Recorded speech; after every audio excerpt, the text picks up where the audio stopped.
తెలంగాణపై కూటమి కన్ను, గ్రౌండ్ వర్క్ మొదలెట్టిన సైకిల్ పార్టీ ఆల్మోస్ట్ దూకేబోతున్నామని పిఠాపురం జయకేతనం మీటింగ్ లో AP deputy CM Pawan Kalyan hint. ఇప్పటికే ఏపీలో కూటమిలో భాగస్వామిగా ఉన్న బీజేపీ తెలంగాణలో పట్టు సాధించినట్లే కనిపిస్తోంది. అసెంబ్లీ ఎన్నికల మాట పక్కన పెడితే పార్లమెంట్ ఎన్నికల్లో 8 సీట్లు, ఈ మధ్య జరిగిన ఎమ్మెల్సీ ఎన్నికల్లో 2 సీట్లు. ఇప్పుడు కాషాయ పార్టీ ఫోకస్ లోకల్ బాడీస్. ఈ టైంలో పిఠాపురం సభలో పవన్ కళ్యాణ్ స్పీచ్ ఆసక్తి రేపుతోంది. జనసేనాని తన ప్రసంగాన్ని తెలంగాణ ప్రజాకవి దాశరథి కృష్ణమాచారి చెప్పిన పంక్తులతో ప్రారంభించారు. రుద్రవీణ వాయిస్తా, అగ్నిధార కురిపిస్తా, తిరుగుబాటు జెండా ఎగరేస్తా, దుష్ట పాలన నుంచి విముక్తి కలిగిస్తా అనేదే జనసేనకు బలమని చెప్పుకొచ్చారు జనసేనాని. జనసేన పుట్టింది తెలంగాణలోనని గుర్తు చేశారు. ఆ సభలో గద్దర్ గురించి ప్రస్తావించారు. గతంలో ఎంఐఎం చేసిన కామెంట్స్ ను తప్పుబట్టారు. తెలంగాణ తనకు పునర్జన్మ ఇచ్చిందని జనసేనాని చెప్పుకొచ్చారు. ప్రజారాజ్యం టైంలో విద్యుత్ షాక్ తగిలితే కొండగట్టు ఆంజనేయ స్వామి దయతో బతికానంటూ చెప్పుకొచ్చారు.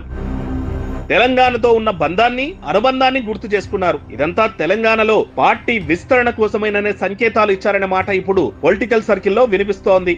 ఏపీలో అనుసరించిన ఫార్ములానే తెలంగాణలో కూడా కూటమి టీం అనుసరించబోతోందని ఎప్పటి నుంచో పుతాలరైతే వినిపిస్తున్నాయి.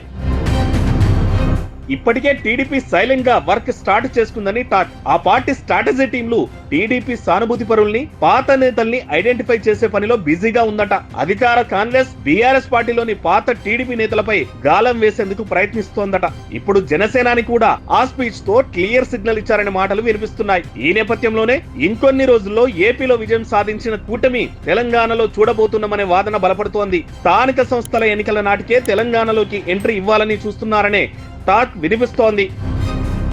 ఈ ఎన్నికల నుంచే పోటీ చేయాలని బీజేపీ, టీడీపీ, జనసేన భావిస్తున్నట్టు సమాచారం. దీన్ని బట్టి చూస్తే తెలంగాణలో మరికొన్ని రోజుల్లో పొలిటికల్ హీట్ పెరగనుందని అర్థమవుతోంది. కూటమి రాకను ముందే గ్రహించిన బీఆర్ఎస్, కాంగ్రెస్ విమర్శలు అందుకున్నాయి. ఆంధ్ర పాలకులు మళ్లీ తెలంగాణలోకి ఎంట్రీ ఇస్తున్నారని తిప్పి కొట్టాలనే సెంటిమెంట్ ను రాజేస్తున్నాయి.